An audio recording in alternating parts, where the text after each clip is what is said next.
Neymar vai passar a ganhar mais do que Messi e Cristiano Ronaldo. No vídeo de hoje do canal do Nicola te dou detalhes sobre essa história. Quero te falar também sobre atualizações de Jean-Pierre no Palmeiras. Casares já se acertou com o Corinthians. Faltam pequenos detalhes para que o equatoriano vire reforço alvinegro. E para completar, preciso te contar sobre Renato Kaiser, que deve ser anunciado a qualquer momento no Atlético Paranense. O Atlético Mineiro é o novo líder da Série A e o Cruzeiro muito ameaçado de ir para a Série C.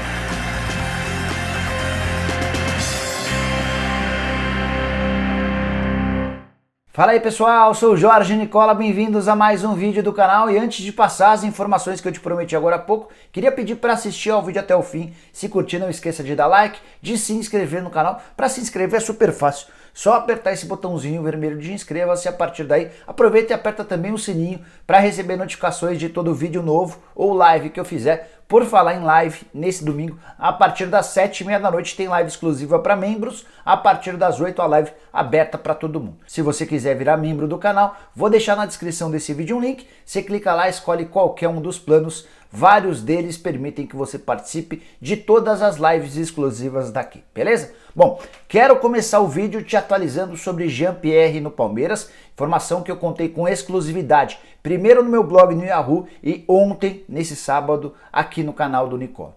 Te contei que o nome do Jean-Pierre foi oferecido por um empresário com bastante influência no Palmeiras, um empresário que já foi jogador de futebol em outros tempos do próprio Palmeiras, tem uma ótima relação com o Luxemburgo e ele sugeriu o nome ao Luxemburgo. O Luxemburgo adorou a ideia. Vou até acrescentar uma informação em relação ao vídeo desse sábado. O Luxa chegou a conversar por telefone com o Jean-Pierre, ouviu do Jean-Pierre que ele gostaria de trabalhar no Palmeiras, até porque a relação do meia gremista com o técnico Renato Gaúcho é horrorosa. O Renato tenta levar o Jean-Pierre a ferro e fogo e o meia atacante de 22 anos de idade não gosta dessa relação. Então, se dependesse do Jean-Pierre, o negócio sairia. Quero contar mais. Palmeiras, inclusive, já comunicou o Grêmio sobre o interesse e abriu a possibilidade de pagar uma grana em dinheiro, além de colocar jogadores na troca. Os nomes do Gustavo Scarpa e do Vitor Hugo foram alguns nomes sugeridos, foram alguns nomes especulados nessa possibilidade de troca. O grande problema, como eu já havia dito no vídeo desse sábado, é a chance de o Grêmio aceitar essa oferta. O Jean-Pierre é tido pelo presidente Romildo Bolzan como alguém muito fora da curva, alguém que vai valer muitos milhões de euros se conseguir jogar com um pouquinho mais de regularidade. Romildo, inclusive, chegou a dar uma entrevista no Rio Grande do Sul para falar sobre o caso. Separei a declaração dele por aqui. Abre aspas. Fomos procurados pelo Palmeiras, mas não tem negócio. O Grêmio vai manter o Jean-Pierre. Não temos interesse em negociar o jogador e nem em uma possível troca com atletas do clube, fecha aspas.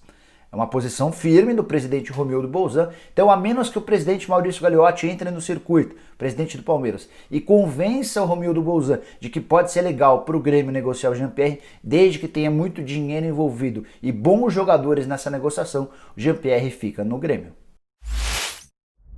Bora falar agora sobre o Cruzeiro e a chance real de o time mineiro disputar a Série C na próxima temporada.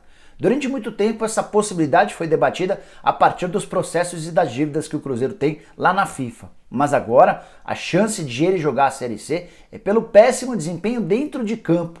Nesse sábado a Raposa perdeu por 3-1 para o CSA, que era até então o lanterna do campeonato. CSA demitiu recentemente o Argel Fuchs depois de 18 dias de trabalho, porque o trabalho era de fato muito ruim. E o Cruzeiro conseguiu ser derrotado pelo CSA com justiça. O Cruzeiro não fez um bom jogo e dessa maneira emplacou uma única vitória nos últimos 8 jogos. Uma vitória, 3 empates e 4 derrotas nessa sequência horrorosa, que causou, por exemplo, a demissão do Enderson Moreira e a contratação do Ney Franco. O Ney estreia com vitória diante do Vitória da Bahia, mas já nesse jogo seguinte, péssimo jogo e péssima apresentação.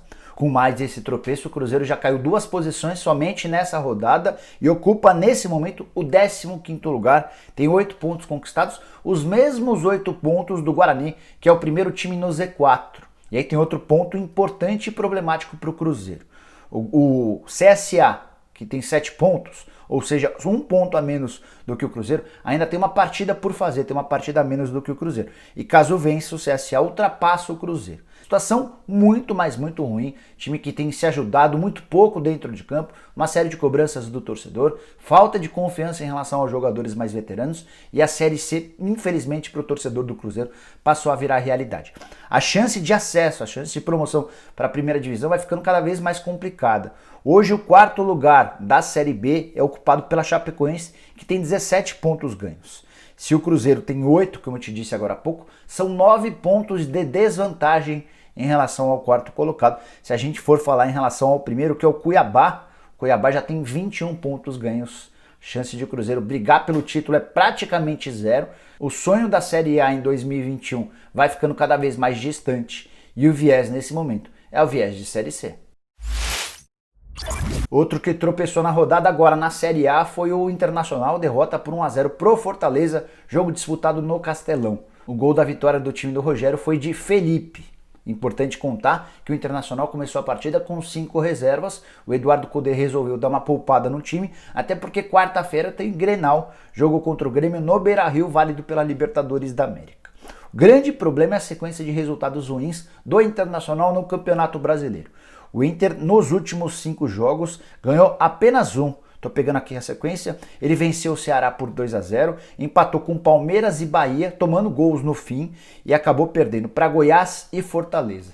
Dessa maneira, a liderança, que era confortável, que era isolada, acabou deixando de existir. Nesse momento, o Internacional é o segundo colocado. Daqui a pouco eu falo sobre o líder Atlético Mineiro, que inclusive tem um jogo a menos do que o Internacional. Para completar, preciso te contar que o Fortaleza, com a vitória, pulou para o 8º lugar na tabela de classificação, tem 15 pontos ganhos, só 5 a menos do que o Internacional. Vem de 3 jogos sem perder, são 2 vitórias e um empate nesse período. Primeira vitória importante contra um time grande, um time que briga na parte de cima da tabela. Todas as outras vitórias do Fortaleza no campeonato eram contra times na parte de baixo. Fortaleza do Rogério Ceni já havia vencido o Goiás, o Red Bull Bragantino e o Sport. Agora emplacou um triunfo bastante importante diante do Colorado. E se o Cruzeiro corre risco de cair para a Série C do Brasileiro, seu grande rival, o Atlético Mineiro, é o novo líder da Série A. Vitória na noite desse sábado por 4-3 contra o Atlético Goianiense em Goiânia. Vitória de virada num jogo bem complicado. O Atlético Goianiense sai na frente 1-0, o Mineiro empata.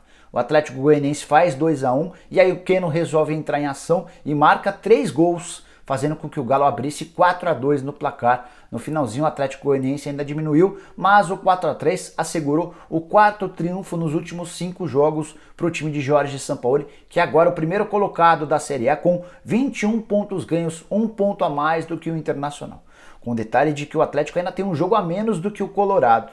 A tabela do Brasileiro está bem confusa, tem times que já tem 11 jogos, como o Internacional, tem times que tem 10 jogos, como o Atlético Mineiro e o São Paulo. O São Paulo é nesse momento o terceiro colocado com 18 pontos, mas tem times com 9 jogos, casos do Vasco e do Palmeiras. O Vasco é o 4º e o Palmeiras é o 6º. Então tá bem confuso o negócio. O que você precisa saber é que o Atlético Mineiro é o novo líder do campeonato, ultrapassando o Internacional. Sequência bem bacana de resultados. Nessa sequência de 4 vitórias e 1 derrota, o Galo bateu São Paulo, Curitiba, Red Bull Bragantino e agora o Atlético Goianiense perdeu apenas para o Santos, que vive uma fase inspirada basicamente por conta do Marinho.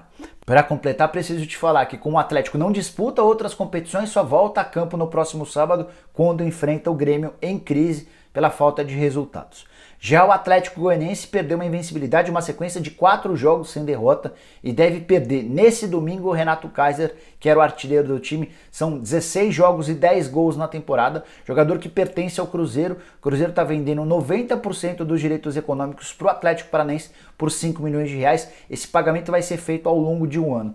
Antes de gravar o vídeo, conversei com o Taveira, que é o empresário, é o representante do Renato Kaiser. Ele admitiu que o Kaiser jogaria no sábado e embarcaria nesse domingo para Curitiba para tentar acertar os últimos detalhes do contrato com o Furacão. Já existe um acordo entre o Atlético Paranaense e o Cruzeiro, mas ainda falta uma série de detalhes do Furacão em relação ao Renato Kaiser, como por exemplo o tempo de contrato, salário, bônus. Tudo isso deve ser resolvido nesse domingo e o Kaiser mudará de clube, será um dos reforços do Atlético Paranaense para a temporada. Bora falar agora sobre Casares no Corinthians. No vídeo desse sábado falei para você que o Casares quer jogar no Corinthians. Até por isso ele estava enrolando para dar resposta para o Al Ittihad, time saudita do Fábio Carille, e também não tinha dado sim para uma proposta milionária da China. Ao longo do sábado, as conversas entre o Corinthians e o Casares avançaram. Havia uma diferença financeira entre os 600 mil reais por mês que o Casares pedia para aquilo que o Corinthians oferecia. Isso está praticamente superado. Conversei com o André Sanches antes de gravar esse vídeo e o Corinthians já tem o sim do Casares em relação a salários, tempo de contrato e luvas. Falta apenas uma parte importante, o acordo entre Corinthians e Atlético Mineiro. Na teoria, a expectativa dos corintianos era de que o Galo liberasse o jogador de graça. Faltam 3 meses e meio para o fim do contrato. O Atlético Mineiro dessa maneira economizaria os salários daqui até o fim do ano, mas na prática a coisa é um pouco diferente. Com o interesse de um rival do futebol brasileiro, o Atlético cogita a possibilidade de ganhar alguma coisa nessa rescisão do contrato.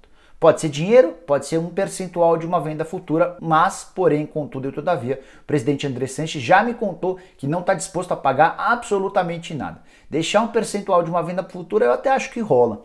Agora, se o Atlético quiser, por exemplo, R$1 milhão, não vai haver acordo. Há uma preocupação grande do Corinthians em colocar seu fluxo de caixa em ordem e esse R$1 milhão, nesse momento, acabaria fazendo falta. Aguardemos cenas dos próximos capítulos, mas tem se tornado cada vez maior a chance de Casares virar jogador do Corinthians e reencontrar o Otero. Casares e Otero aprontaram bastante nos tempos de Minas Gerais. Chegaram, por exemplo, a jogar futebol em época de pandemia do coronavírus, naquele auge em que as pessoas nem podiam sair de casa. Os dois foram registrados num vídeo atuando juntos. Casares é muito bom jogador, extremamente qualificado, técnico pra caramba. Se não fosse por todos os problemas fora de campo, certamente já não estaria no futebol brasileiro há bastante tempo.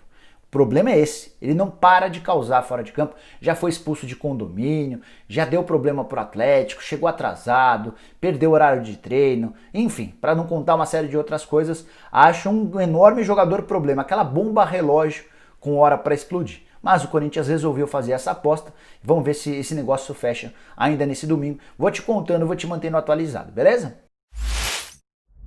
Quero fechar o vídeo te explicando por que Neymar passará a receber mais do que Cristiano Ronaldo e Messi, algo que parecia bem maluco há algum tempo. Você já deve ter lido ou ouvido que o Neymar rescindiu recentemente seu contrato com a Nike, certo? E que fechou com a Puma. A Puma vai pagar ao Neymar 25 milhões de euros por ano para que ele possa se tornar o grande embaixador da marca. Esses 25 milhões de euros por ano equivalem hoje a 160 milhões de reais, estou arredondando, tá? Então vamos trabalhar com os números em euros, até porque a comparação vai ser com o Messi e Cristiano Ronaldo também em euros. O Messi é garoto propaganda da Adidas e fatura 20 milhões de euros por ano. Já o Cristiano Ronaldo é garoto propaganda da Nike e fatura 16 milhões e 200 mil euros por temporada. A diferença do Messi para o Neymar vai ser de 5 milhões de euros a favor do brasileiro. A diferença do Cristiano Ronaldo em relação ao Neymar vai ser de quase 10 milhões de euros a favor do atacante do PSG. E o mais curioso dessa história é a forma como o Neymar rescindiu seu contrato com a Nike. O vínculo só terminaria em mais 2 temporadas. O Neymar foi garoto propaganda da Nike desde os 11 anos de idade. Era uma relação bastante forte. O problema é que na temporada passada, por conta daquele episódio com a Nájila, que você certamente se lembra, lá em Paris, daquela menina que foi à justiça para cobrar o Neymar, naquele momento a Nike não se mostrou muito favorável ou não acreditou tanto na palavra do Neymar. O tempo passou, existiram investigações e a justiça inocentou o Neymar em relação às acusações da Nájila. Foi aí que o Neymar, muito irritado com a falta de apoio da Nike, começou a trabalhar nos bastidores pela rescisão desse contrato. Péssima notícia para a Nike, que perdeu um baita do embaixador, um cara extremamente importante. Até por isso a Puma topou pagar esses 25 milhões de euros. Além desses 25 milhões de euros que vem da Puma, o Neymar fatura por temporada no PSG quase 37 milhões de euros. São 36,8 milhões de euros e o PSG recentemente fez uma proposta de renovação de contrato que garantiria, só pela assinatura do novo vínculo, 600 milhões de reais ao atacante brasileiro. O Neymar está muito afim de sair do PSG, o contrato termina em pouco mais de 1 ano e meio, até por isso o Neymar disse não à oferta do clube francês. Para completar, queria te contar quanto o Neymar faturou, pelo menos é uma estimativa feita lá na Europa, entre a metade de 2018 e a metade de 2019. Em uma única temporada foram faturados 105 milhões de dólares, ou mais ou menos 94 milhões de euros. Quando a gente fala em Neymar, a gente fala em bastante dinheiro. Bom, pessoal, eram essas as informações que eu queria dividir com vocês na manhã desse domingo. Espero que vocês tenham curtido o vídeo e deixem um like por aqui. Quem ainda não se inscreveu no canal do Nicola vai resolver esse problema agora mesmo. Só apertar esse botãozinho vermelho de inscreva-se. Aproveita e aperta o sininho para receber notificações toda vez que eu fizer vídeo novo ou live. Para finalizar, queria pedir para você virar membro do canal do Nicola. Na descrição desse vídeo tem um link, você clica lá, escolhe um dos 5 planos e passa a ter uma série de vantagens, como estar no bolão exclusivo do canal do Nicola, como participar da liga também exclusiva lá no Cartola FC, que dá uma série de prêmios, tem as lives que acontecem sempre aos domingos, somente para membros do canal, enfim, tem bastante coisa legal. Tenho certeza que se você der uma olhada, você vai curtir. A gente se vê de noite. Tchau, tchau!